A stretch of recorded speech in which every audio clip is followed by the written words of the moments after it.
सौगात न्यूज में आपका स्वागत है। पेश हैं आज की खबरें। रेवाड़ी के उजाला सिग्नस अस्पताल में एक गंभीर चिकित्सकीय लापरवाही का मामला सामने आया है। यहां एक महिला मरीज की दाईं किडनी में पथरी थी, लेकिन सर्जन ने गलती से बाईं किडनी का ऑपरेशन कर दिया।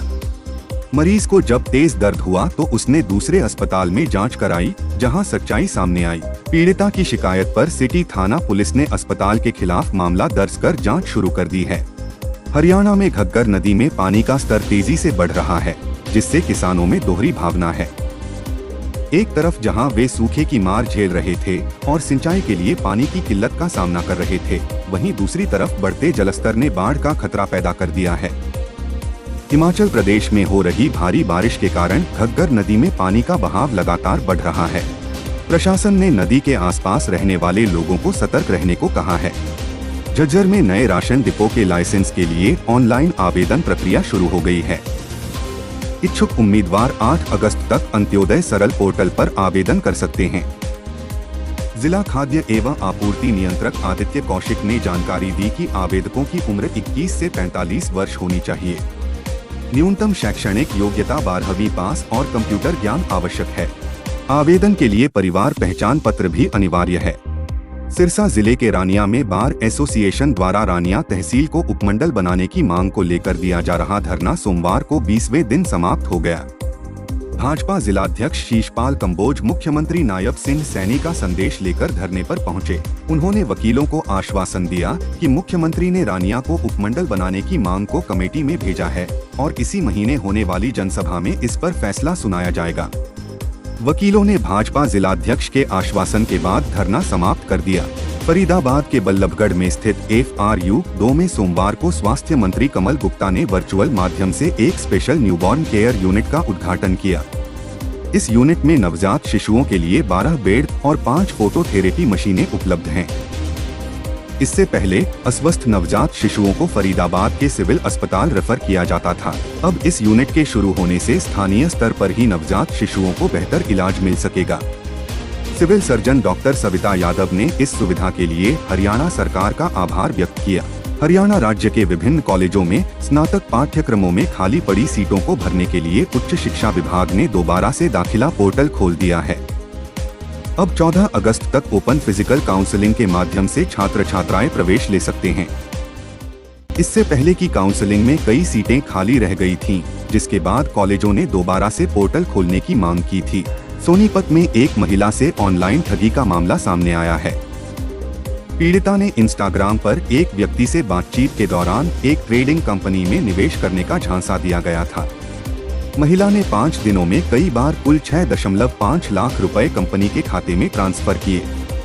जब उसे ठगी का एहसास हुआ तो उसने पुलिस में शिकायत दर्ज कराई। पुलिस ने मामला दर्ज कर जांच शुरू कर दी है। सिरसा के गांव जगमालवाली में 4 दिनों से चल रहे विवाद के बाद 3 गांवों के पंचों और मौजूद लोगों ने गुरप्रीत सिंह को डेरा प्रमुख चुना। गुरप्रीत सिंह पूर्व डेरा प्रमुख मैनेजर साहिब के भाई के बेटे हैं। संत वकील साहिब के परिवार ने मीडिया से कहा कि उन्हें गद्दी से कोई मतलब नहीं है और वे 8 अगस्त को भोग क्रिया के बाद चले जाएंगे। वसीयत का दावा करने वाले वीरेंद्र सिंह पर उन्होंने कहा कि यदि वह सच्चे हैं तो संगत के सामने आएं। गुरप्रीत सिंह बचपन से ही डेरे में रहे हैं और संत वकील साहिब के करीबी माने जाते हैं। संगत ने सर्वसम्मति से उन्हें डेरा प्रमुख चुना। हरियाणा आर्म्ड पुलिस में तैनात 2 कांस्टेबलों के खिलाफ फर्जी दस्तावेजों के आधार पर नौकरी हासिल करने का मामला सामने आया है। पुलिस जांच में पता चला है कि दोनों ने भर्ती के दौरान अलग अलग विश्वविद्यालयों से जारी फर्जी डिग्रियां प्रस्तुत की थीं। जब इन डिग्रियों का सत्यापन कराया गया तो यह फर्जी पाई गयी। पुलिस ने दोनों के खिलाफ धोखाधड़ी समेत अन्य धाराओं में मामला दर्ज कर जाँच शुरू कर दी है। हरियाणा सरकार ने किसानों के हित में एक बड़ा फैसला लेते हुए 10 और फसलों को न्यूनतम समर्थन मूल्य MSP पर खरीदने की मंजूरी दे दी है। अब प्रदेश में कुल 24 फसलों की MSP पर खरीद होगी। इस फैसले से किसानों को उनकी उपज का उचित दाम मिलेगा और फसल विविधीकरण को भी बढ़ावा मिलेगा।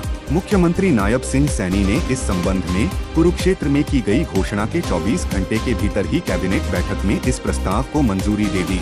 इन 10 फसलों में रागी, सोयाबीन, काला तिल, कुसुम, जौ, मक्का, ज्वार, जूट, खोपरा और मूंग शामिल हैं।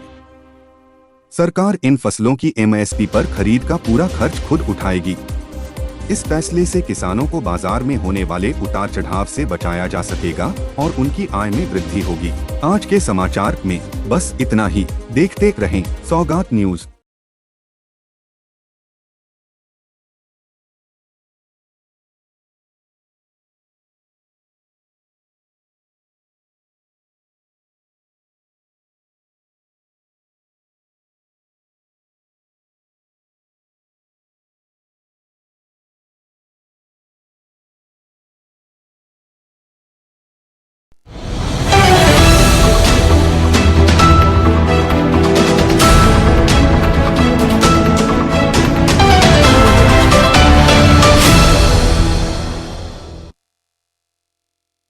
सौगात न्यूज में आपका स्वागत है। पेश हैं आज की खबरें। हरियाणा में पिछले दिनों हुई स्कूली बस दुर्घटनाओं के बाद अभिभावकों और स्कूलों ने निजी बसों पर भरोसा खो दिया है। इस समस्या के समाधान के लिए राज्य सरकार ने सरकारी स्कूलों में हरियाणा रोडवेज की बस सेवा शुरू करने का निर्णय लिया है। झज्जर जिले में पहले से ही कई सरकारी और केंद्रीय स्कूलों में रोडवेज बसें चल रही हैं। इन बसों को बच्चों के लिए विशेष रूप से निर्धारित समय पर स्कूलों तक पहुंचाया जाता है और वापस लाया जाता है। बच्चों के लिए रियायती दरों पर पास भी जारी किए जाते हैं। हालांकि अभी भी कई स्कूलों में बसों की कमी है। सरकार इस दिशा में प्रयास कर रही है कि सभी स्कूलों में बच्चों के लिए सुरक्षित और विश्वसनीय परिवहन की व्यवस्था की जा सके। रेवाड़ी में जनस्वास्थ्य मंत्री बनवारी लाल ने मंगलवार को 12 गांवों में पेयजल आपूर्ति के लिए 30 करोड़ रुपए की परियोजना का शिलान्यास किया। इस परियोजना से गांवों में 70 लीटर प्रति व्यक्ति प्रति दिन की दर से स्वच्छ पेयजल उपलब्ध होगा। मंत्री ने कहा कि सरकार किसानों के कल्याण के लिए प्रतिबद्ध है और खेत खलिहान सड़क योजना के तहत किसानों को मंडियों तक अपनी उपज ले जाने में सुविधा प्रदान की जा रही है। भारत के स्टार एथलीट नीरज चोपड़ा ने पेरिस ओलंपिक में भाला फेंक के क्वालिफिकेशन राउंड में शानदार प्रदर्शन करते हुए पहले ही प्रयास में 89.34 मीटर का थ्रो किया और फाइनल में अपनी जगह पक्की कर ली। नीरज का यह थ्रो इस सीजन का उनका सर्वश्रेष्ठ थ्रो है। उनके प्रतिद्वंद्वी पाकिस्तान के अरशद नदीम भी पहले प्रयास में ही फाइनल में पहुंच गए। नीरज के स्वर्ण पदक के बचाव की उम्मीदों को देखते हुए फाइनल में उनका मुकाबला काफी रोमांचक होने की उम्मीद है। सोनीपत के ओमेक्स हाइट्स में बिजली बिल के 2.36 करोड़ रुपए के गबन का मामला सामने आया है। सोसाइटी के RWA के सचिव, उप प्रधान और कोषाध्यक्ष के खिलाफ धोखाधड़ी का मामला दर्ज किया गया है। आरोप है कि इन पदाधिकारियों ने बिजली बिलों की अग्रिम राशि जमा कराई गई थी, लेकिन उन्होंने बिजली कंपनी को भुगतान नहीं किया। पुलिस ने मामले की जांच शुरू कर दी है। भिवानी नगर परिषद में 300 करोड़ के घोटाले की जांच CBI ने शुरू कर दी है। नगर परिषद के अधिकारियों से रिकॉर्ड लेने के बाद जांच एजेंसी ने काम शुरू किया है। यह घोटाला 2022 में हुआ था, जिसमें शौचालयों की जमीन पर दुकानें बनाई गईं और करोड़ों रुपए के चेक घोटाले के आरोप लगे हैं। इस मामले में पहले भी कई अधिकारी गिरफ्तार हो चुके हैं। CBI की जांच से भिवानी नगर परिषद में हड़कंप मचा हुआ है। गुरुग्राम के पटौदी क्षेत्र में पुलिस ने एक बड़ी कार्रवाई करते हुए करीब 760 किलो गांजा बरामद किया है। पुलिस को सूचना मिली थी कि दौलताबाद निवासी देशराज के नानू खुर्द स्थित मकान में नशीले पदार्थ छिपाए गए हैं। पुलिस ने मकान की तलाशी ली और बाथरूम से गांजा बरामद किया। पुलिस का मानना है कि यह गांजा किसी बड़े गिरोह से जुड़ा हो सकता है। इस मामले में देशराज के खिलाफ मामला दर्ज किया गया है और पुलिस आगे की जांच कर रही है। हरियाणा सरकार ने एक बड़ा फैसला लेते हुए हरियाणा शिक्षक पात्रता परीक्षा HTE को अब आजीवन वैध कर दिया है। यह फैसला उन लाखों युवाओं के लिए राहत की खबर है जो राज्य में शिक्षक बनने का सपना देखते हैं। अब एक बार HTE पास करने के बाद उम्मीदवारों को बार बार यह परीक्षा नहीं देनी होगी। यह फैसला शिक्षकों की भर्ती प्रक्रिया को सरल और पारदर्शी बनाने में मदद करेगा।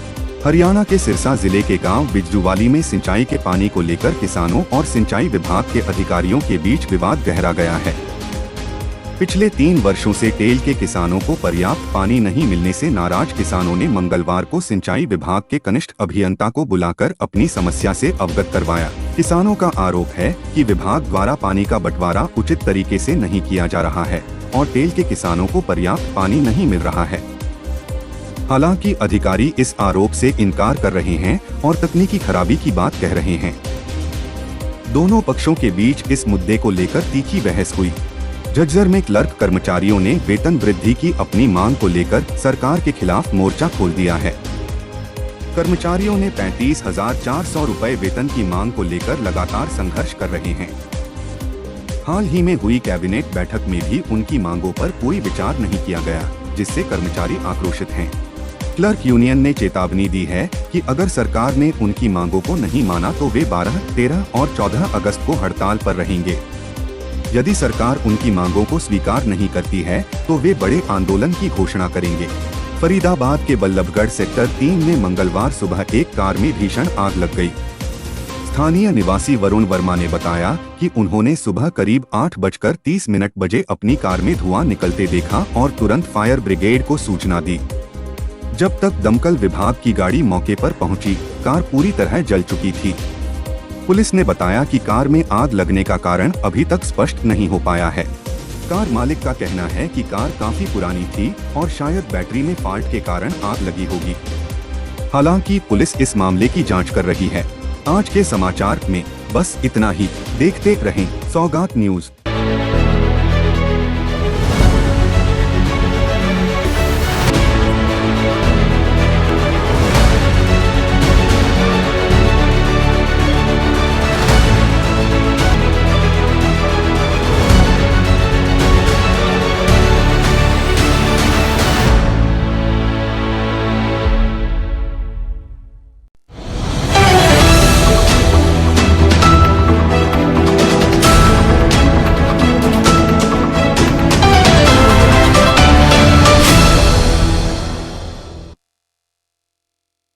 सौगात न्यूज में आपका स्वागत है। पेश हैं आज की खबरें। हरियाणा के हिसार में महाराजा अग्रसेन अंतर्राष्ट्रीय हवाई अड्डे पर विमान उतारने का सफल परीक्षण किया गया।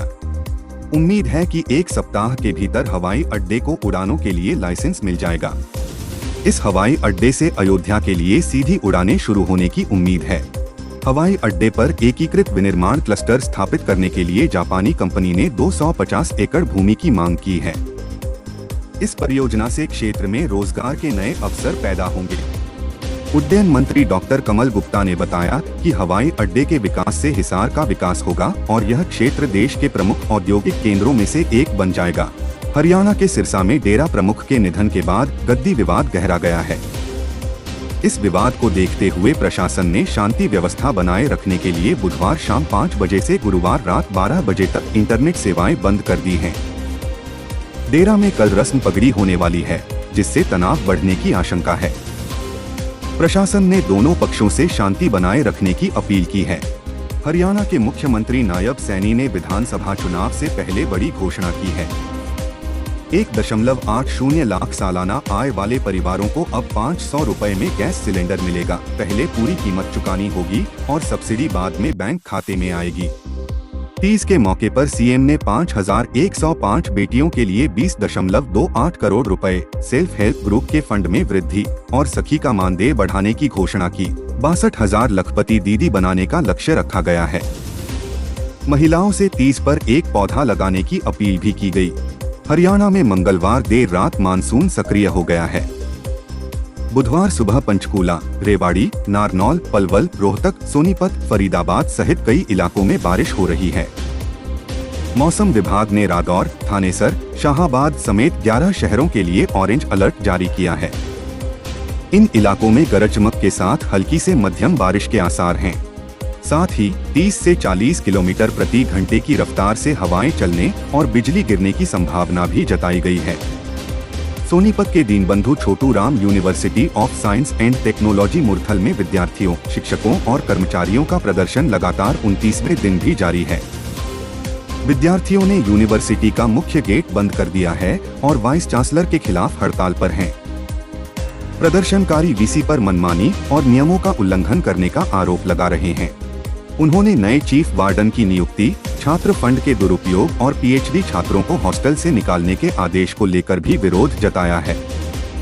प्रदर्शनकारियों ने मांग की है कि उनकी मांगें पूरी होने तक धरना जारी रहेगा और उन्होंने हरियाणा में बड़े आंदोलन की चेतावनी दी है।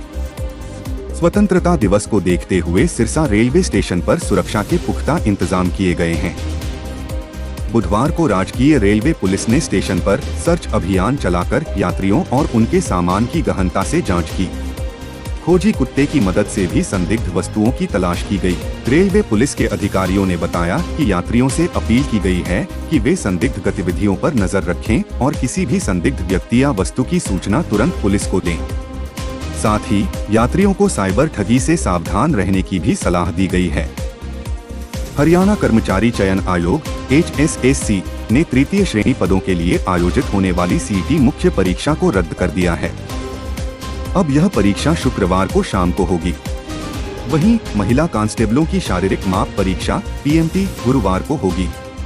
पुरुष कांस्टेबलों के लिए PMT में शामिल नहीं हो पाए युवाओं को एक और मौका दिया गया है।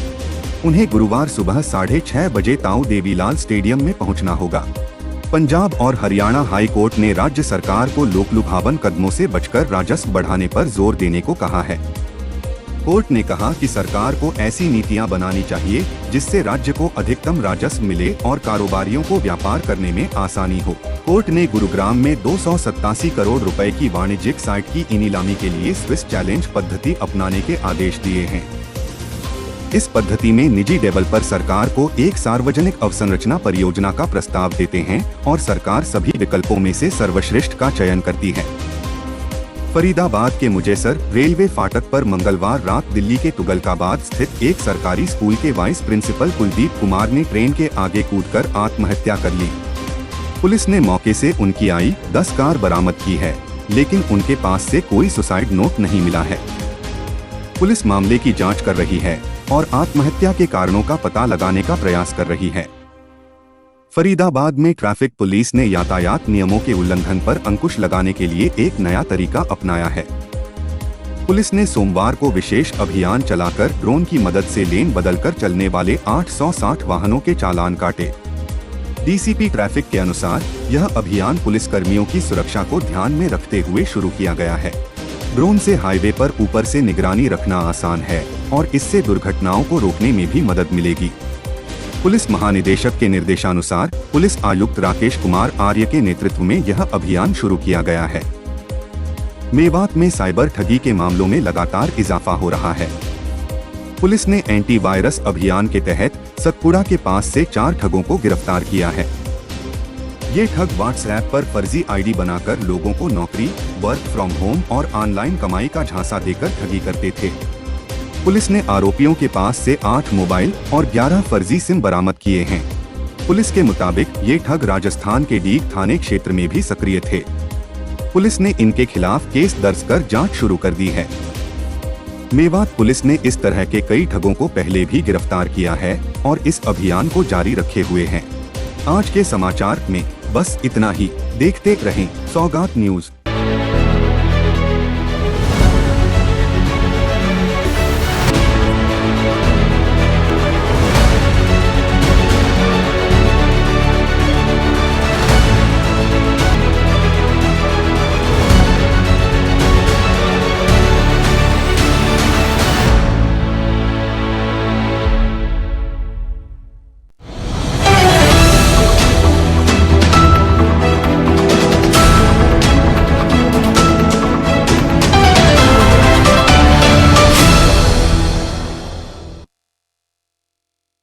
सौगात न्यूज में आपका स्वागत है। पेश हैं आज की खबरें। गोगामेड़ी मेले में बढ़ते यात्री भार को देखते हुए रेलवे ने 4 स्पेशल ट्रेनें चलाने का फैसला किया है।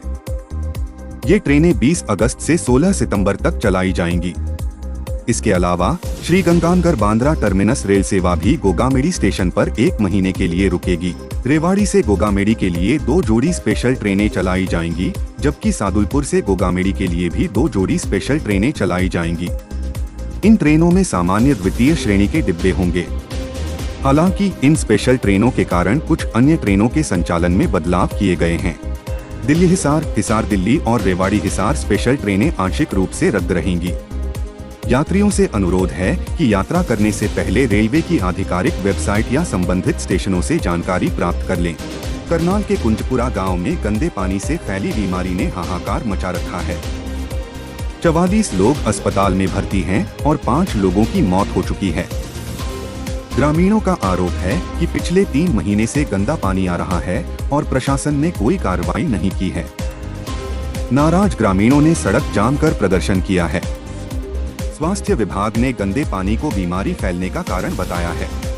सोनीपत में राउंड टेबल टीम के 21 युवाओं ने सरकारी स्कूलों की सूरत बदलने का बीड़ा उठाया है। ये युवा उद्योगपति, व्यापारी और उच्च शिक्षित हैं, जो जर्जर स्कूल भवनों की मरम्मत और बच्चों की पढ़ाई में मदद कर रहे हैं। वहीं शहर के विकास के लिए नगर निगम ने 35 करोड़ रुपए की लागत से विभिन्न विकास कार्य मंजूर किए हैं। इनमें हैबिटेट क्लब के पास एक अत्याधुनिक ऑडिटोरियम और लाइब्रेरी का निर्माण, निहाल स्कूल रोहतक रोड से ककरोई रोड तक मिनी बाईपास का निर्माण और विभिन्न वार्डों में सड़कों का निर्माण शामिल है। इन परियोजनाओं से शहरवासियों को बेहतर सुविधाएं मिलेंगी और यातायात की समस्या भी कम होगी। भिवानी रेवाड़ी रेल मार्ग पर आज एक मालगाड़ी हादसा हो गया। जीतूवाला रेलवे फाटक के पास एक नंदी के ट्रेन की चपेट में आने से मालगाड़ी के 2 डिब्बे पटरी से उतर गए। हालांकि कम गति के कारण बड़ा हादसा टल गया। रेलवे अधिकारी मौके पर पहुंचकर स्थिति संभाल रहे हैं और क्षतिग्रस्त पटरी की मरम्मत कर रहे हैं। इस हादसे के कारण भिवानी रेवाड़ी रेल मार्ग पर ट्रेनों का आवागमन प्रभावित हुआ है। नगर निगम मानेसर ने स्ट्रीट वेंडर्स की समस्याओं के निराकरण के लिए एक हेल्पलाइन नंबर जारी किया है। इस नंबर पर वेंडर्स अपनी शिकायतें दर्ज करा सकते हैं। वेंडर्स ने बताया कि उन्हें दबंगों द्वारा परेशान किया जाता है और नगर निगम के कर्मचारी उनकी रेहड़ियां उठा ले जाते हैं। नगर निगम आयुक्त अशोक कुमार गर्ग ने वेंडर्स को आश्वासन दिया है कि उनकी समस्याओं का समाधान किया जाएगा। उन्होंने कहा कि स्ट्रीट वेंडिंग पॉलिसी के तहत लाइसेंस प्राप्त वेंडर्स को किसी भी प्रकार की परेशानी नहीं होने दी जाएगी। वेंडर्स अब 9,21,02,92,877 नंबर पर कॉल करके अपनी शिकायत दर्ज करवा सकते हैं। यमुनानगर में एक समूह 21 युवाओं ने मिलकर सरकारी स्कूलों की दशा सुधारने का बीड़ा उठाया है। ये युवा उद्योगपति, व्यापारी और उच्च शिक्षित लोग हैं, जो जर्जर स्कूल भवनों की मरम्मत और नए कमरों का निर्माण कर रहे हैं। इन युवाओं ने अब तक देश भर में 650 से अधिक स्कूली कमरे बनवाए हैं और यमुनानगर जिले में कई स्कूलों में नए ब्लॉक बनाने का काम पूरा कर लिया है। ये युवा न सिर्फ भौतिक संरचना में सुधार कर रहे हैं, बल्कि बच्चों की पढ़ाई में भी मदद कर रहे हैं और उन्हें स्वास्थ्य संबंधी सेवाएं भी मुहैया करा रहे हैं। गुरुग्राम के नानू खुर्द गांव में पुलिस ने एक खाली घर से 762.15 किलो गांजा बरामद किया है। पुलिस को गुप्त सूचना मिली थी, जिसके आधार पर छापेमारी की गई। गांव के सरपंच और गार्ड की मौजूदगी में घर का ताला तोड़ा गया और गांजा बरामद किया गया। पुलिस ने इस मामले में अज्ञात लोगों के खिलाफ मामला दर्ज कर जांच शुरू कर दी है। भारतीय पहलवान विनेश फोगाट ने पेरिस ओलंपिक में अयोग्य घोषित किए जाने के बाद कुश्ती से संन्यास ले लिया है। उन्होंने इस फैसले की जानकारी सोशल मीडिया पर दी। उनकी इस खबर से देश भर में शोक की लहर दौड़ गई। विनेश की बहन गीता फोगाट ने उनके इस कदम पर दुख व्यक्त करते हुए कहा कि विनेश के संघर्ष को सदियों तक याद रखा जाएगा। उन्होंने विनेश को महिलाओं के लिए एक प्रेरणा बताया। विनेश फोगाट ने कुश्ती के क्षेत्र में भारत का नाम रोशन किया है। उन्होंने कई अंतर्राष्ट्रीय प्रतियोगिताओं में देश के लिए पदक जीते हैं। हरियाणा के कॉलेज छात्रों के लिए अच्छी खबर, अब माइग्रेशन सर्टिफिकेट आवेदन के 7 दिनों के भीतर मिल जाएगा और प्रोविजन डिग्री 5 दिनों के अंदर जारी होगी। मुख्य सचिव TVS N प्रसाद ने इस संबंध में अधिसूचना जारी की है। प्रदेश सरकार ने हरियाणा सेवा का अधिकार अधिनियम 2014 के तहत उच्च शिक्षा विभाग की सेवाओं की समय सीमा तय कर दी है, जिसमें migration certificate, provision degree, DMC और ओरिजिनल डिग्री शामिल हैं। हरियाणा की नायब सिंह सैनी सरकार ने कच्चे कर्मचारियों के लिए बड़ी राहत की घोषणा की है। अब कच्चे कर्मचारियों की नौकरी सेवानिवृत्ति तक सुरक्षित रहेगी। अतिथि अध्यापकों की तरह अन्य विभागों में लगे कर्मचारियों की सेवाएं भी 58 वर्ष तक सुनिश्चित की जाएंगी। सरकार ने घोषणा की है कि हर साल 1 जनवरी और 1 जुलाई को अनुबंधित कर्मचारियों के मानदेय में वृद्धि की जाएगी। इसके अलावा परिवारों को स्वास्थ्य सुविधाओं का लाभ भी मिलेगा। हालांकि 50,000 रुपए से अधिक वेतन पाने वाले और केंद्र सरकार की योजनाओं में लगे कर्मचारी इस नीति का लाभ नहीं ले सकेंगे। यमुनानगर के जिला नागरिक अस्पताल में एक हैरान कर देने वाला मामला सामने आया है। यहां 18 साल से शादीशुदा एक महिला ने अपने पति से अपनी बहन की शादी करवा दी थी। बहन ने बेटा पैदा किया। लेकिन बच्चे को अस्पताल में छोड़कर खुद फरार हो गई। पुलिस के मुताबिक महिला बाथरूम जाने के बहाने अस्पताल से गायब हो गई। सीसीटीवी फुटेज में महिला को किसी व्यक्ति के साथ जाते हुए देखा गया है। फिलहाल पुलिस महिला की तलाश में जुटी हुई है। आज के समाचार में बस इतना ही। देखते रहें सौगात न्यूज।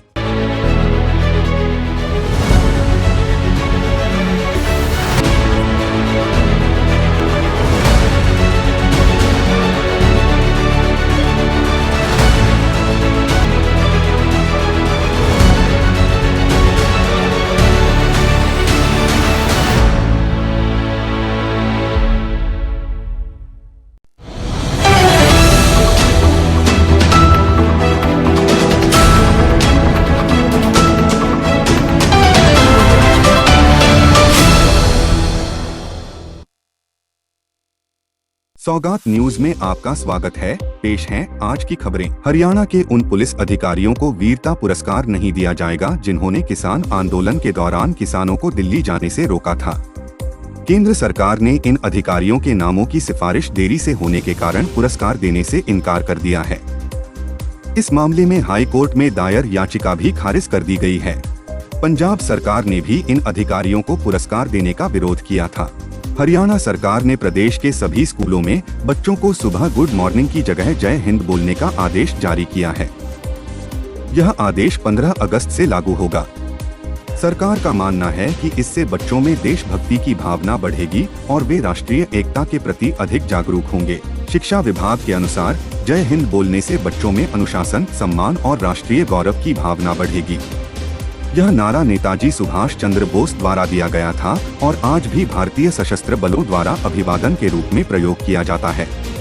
कुरुक्षेत्र पुलिस ने बुलेट मोटरसाइकिल से पटाखे बजाने वालों के खिलाफ कार्रवाई तेज कर दी है। पुलिस अधीक्षक के आदेश पर थाना लाडवा पुलिस ने 2 युवकों को 87,000 रुपए का चालान काटा है। पुलिस ने चेतावनी दी है कि बुलेट से पटाखे बजाना खतरनाक है और इसके लिए भारी जुर्माना अदा करना होगा। पुलिस ने दुकानदारों को भी चेतावनी दी है कि बुलेट के साइलेंसर बदलने पर उनके खिलाफ भी कार्रवाई की जाएगी। हरियाणा की ओलंपिक पदक विजेता मनु भाकर को राज्य सरकार ने बेटी बचाओ बेटी पढ़ाओ अभियान की ब्रांड एम्बेसडर नियुक्त किया है। परिवहन मंत्री असीम गोयल ने यह घोषणा करते हुए कहा कि मनु भाकर ने ओलंपिक में देश का नाम रोशन कर हरियाणा की बेटियों के लिए प्रेरणा का स्रोत बन गई हैं। सरकार खिलाड़ियों के लिए बेहतर सुविधाएं मुहैया कराने के लिए प्रतिबद्ध है। मेवात में प्राथमिक स्कूलों में शिक्षकों की कमी को दूर करने के लिए हरियाणा कर्मचारी चयन आयोग HSSC ने 1456 शिक्षकों की भर्ती के लिए अधिसूचना जारी की है। ऑनलाइन आवेदन 12 से 21 अगस्त तक किए जा सकते हैं। इस भर्ती में सामान्य वर्ग के लिए 607, अनुसूचित जाति के लिए 300, पिछड़ा वर्ग के लिए 242, पिछड़ा वर्ग बी के लिए 170, आर्थिक रूप से कमजोर वर्ग के लिए 71, एक सर्विसमैन के लिए 66 और दिव्यांगों के लिए 58 पद शामिल हैं। उम्मीदवारों की आयु 18 से 42 वर्ष के बीच होनी चाहिए। आरक्षित वर्गों के उम्मीदवारों को आयु सीमा में छूट दी जाएगी। हरियाणा में यमुना नदी का कटाव हर साल किसानों के लिए मुसीबत बना हुआ है। मानसून के दौरान नदी का पानी खेतों और जमीन को बहा ले जाता है, जिससे सैकड़ों एकड़ जमीन और फसलें नष्ट हो जाती हैं। बचाव के लिए हर साल करोड़ों रुपए खर्च कर सड़क और तटबंध बनाए जाते हैं, लेकिन प्रभावी सुरक्षा अब भी दूर है। यमुना का बहाव हर साल 40 से 50 मीटर हरियाणा की ओर बढ़ रहा है, जिससे नुकसान की आशंका बढ़ती जा रही है। DLF फेस 2 स्थित ऑक्यूड एस्टेट सोसाइटी में गुरुवार को एक छज्जा गिरने से 2 गाड़ियां क्षतिग्रस्त हो गईं। स्थानीय लोगों का आरोप है कि सोसाइटी के रखरखाव में लापरवाही बरती जा रही थी, जिसके कारण यह हादसा हुआ। घटना की जानकारी मिलने पर पुलिस मौके पर पहुंची। निवासियों ने जिला प्रशासन से सोसाइटी का स्ट्रक्चरल ऑडिट कराने की मांग की है। हरियाणा में बिजली उपभोक्ताओं के लिए राहत की खबर है। अब राज्य में बिजली के बिल हिंदी में भी जारी किए जाएंगे। इससे उन लोगों को राहत मिलेगी जो अंग्रेजी नहीं समझ पाते थे। इसके साथ ही बड़े शहरों में बिजली कनेक्शन लेने की प्रक्रिया भी आसान हो गई है।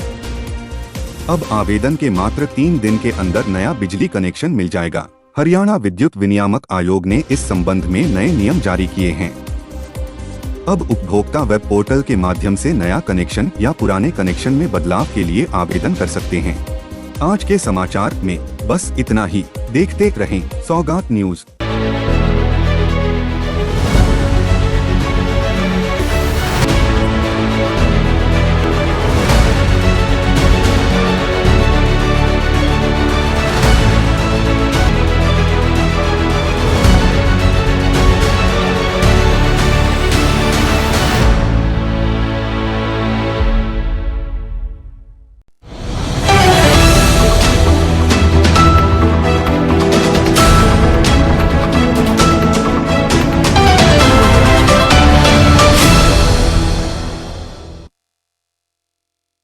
सौगात न्यूज में आपका स्वागत है। पेश हैं आज की खबरें। हरियाणा के फरीदाबाद में कौशल रोजगार निगम के तहत नगर निगम के कर्मचारियों ने सीएम नायब सैनी द्वारा 1.20 लाख कर्मचारियों को 58 साल तक नौकरी की गारंटी देने की घोषणा पर असंतोष जताया है।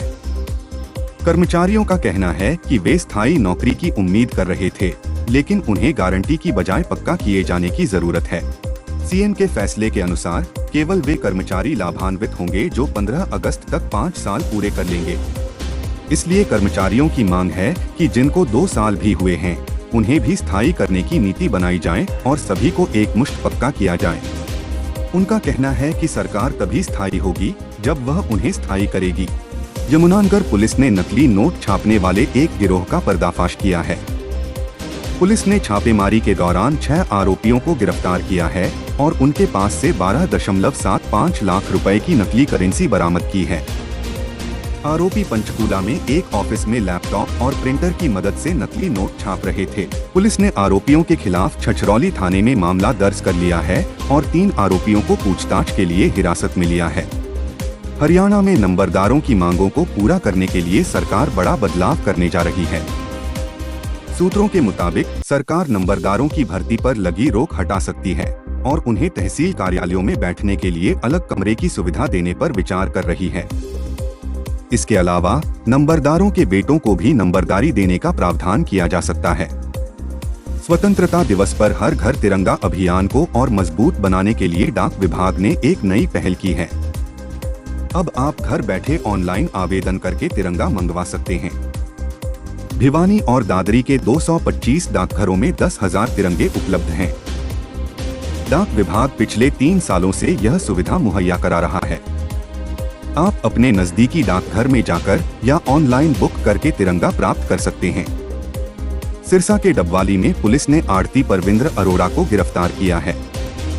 उन पर किसान का फर्जी उधार बही खाते में दर्ज कर धोखाधड़ी करने का आरोप है। पुलिस ने आरोपी के बही खाते को कब्जे में लिया है, जिसमें पीड़ित भूपेंद्र सिंह और दिवंगत अजवंत सिंह से उधार लेने की फर्जी एंट्री थी। मामला 2018 का है, जबकि अजवंत सिंह का 2015 में ही निधन हो चुका था। आरोपी को अदालत में पेश कर सिरसा जेल भेजा गया है। महेंद्रगढ़ जिले के नारनौल में एक दर्दनाक घटना में 2 किशोरों की डूबने से मौत हो गई। गांव घड़ी खारीवाड़ा के जोहड़ में नहाने गए 15 वर्षीय गौरव और 16 वर्षीय प्रेम प्रकाश पानी में डूब गए। प्रेम प्रकाश को तैरना कम आता था और गौरव उसे बचाने की कोशिश में खुद भी डूब गया। घटना की सूचना मिलते ही पुलिस और दमकल विभाग की टीम मौके पर पहुंची। प्रेम प्रकाश का शव तो निकाल लिया गया, लेकिन गौरव के शव की तलाश जारी है। दोनों किशोर 10वीं कक्षा के छात्र थे। गहरे पानी और गोताखोरों की कमी के कारण बचाव कार्य में देरी हुई। इस घटना से पूरे गांव में शोक की लहर दौड़ गई है। हरियाणा के अंबाला के शूटर सरबजोत सिंह ने खेल विभाग में डिप्टी डायरेक्टर की सरकारी नौकरी को ठुकरा दिया है। सीएम नायब सैनी ने उन्हें यह पद ऑफर किया था। सरबजोत का कहना है कि वह नौकरी के बजाय शूटिंग पर फोकस करेंगे। उन्होंने कहा कि परिवार की सलाह के बावजूद वह अपने फैसले पर अड़िग हैं। इससे पहले कांग्रेस सरकार में ओलंपिक मेडल जीतने वाले खिलाड़ियों को पुलिस में डीएसपी जैसे पद दिए जाते थे। पलवल में बच्चों के बीच हुए छोटे से झगड़े ने देखते ही देखते खूनी संघर्ष का रूप ले लिया। इस घटना में 12 लोग गंभीर रूप से घायल हो गए हैं। पुलिस ने इस मामले में 35 लोगों के खिलाफ एफआईआर दर्ज की है। घटना के अनुसार मोहरू का नंदला गांव में बच्चों के बीच हुए विवाद को शांत कराने की कोशिश में बड़े बुजुर्ग भी आमने सामने आ गए। विवाद इतना बढ़ गया कि आरोपी लाठी डंडों और ईंट पत्थर लेकर पीड़ित परिवार के घर पर हमला कर दिया। घायलों को इलाज के लिए अस्पताल में भर्ती कराया गया है। गुरुग्राम के सेक्टर 41 स्थित एक लग्जरी कार शोरूम में भीषण आग लग गई। इस घटना में ऑडी, मर्सिडीज, पोर्शे जैसी लग्जरी कारें जलकर खाक हो गईं। आग लगने के कारणों का अभी तक पता नहीं चल पाया है। फायर ब्रिगेड की टीमों ने करीब 3 घंटे की मशक्कत के बाद आग पर काबू पाया, लेकिन तब तक काफी नुकसान हो चुका था। इस घटना में करोड़ों रुपए की संपत्ति जलकर राख हो गई। हरियाणा के जींद जिले में इलेक्ट्रिक वाहनों के लिए एक नई शुरुआत हुई है।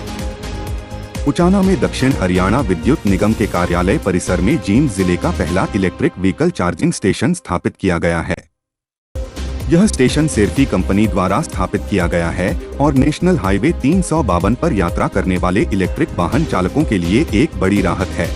इसके अलावा जींद से नरवाना तक नेशनल हाईवे 352 पर 4 और इलेक्ट्रिक व्हीकल चार्जिंग स्टेशन लगाए जाएंगे। उचाना में स्थापित चार्जिंग स्टेशन अगले 2 से 3 दिनों में आम जनता के लिए खोल दिया जाएगा। आज के समाचार में बस इतना ही। देखते रहें सौगात न्यूज।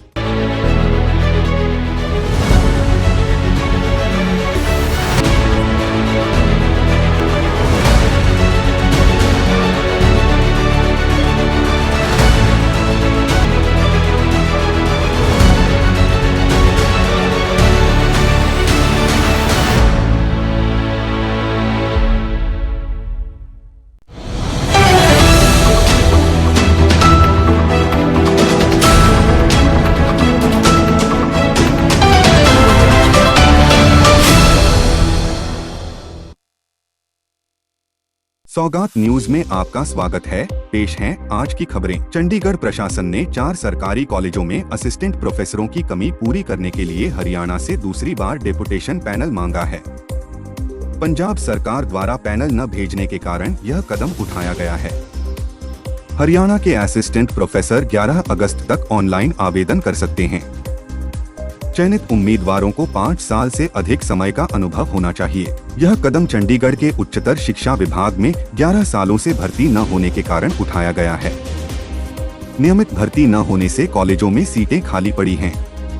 नूंह जिले के तावड़ू में बंदरों के हमलों का सिलसिला थमने का नाम नहीं ले रहा है। शुक्रवार को एक महिला पर बंदरों के झुंड ने हमला कर दिया। हमले से घबराकर महिला छत से गिर गई, जिससे उसके दोनों पैर टूट गए। इससे पहले भी इस क्षेत्र में बंदरों के हमलों में कई लोग घायल हुए हैं। स्थानीय लोगों का कहना है कि बंदर पकड़ने का अभियान नाकाफी साबित हो रहा है। भारतीय रेलवे ने महिला यात्रियों के लिए एक बड़ा कदम उठाते हुए रेलवे स्टेशनों पर मुफ्त सैनिटरी पैड उपलब्ध करवाने की सुविधा शुरू की है।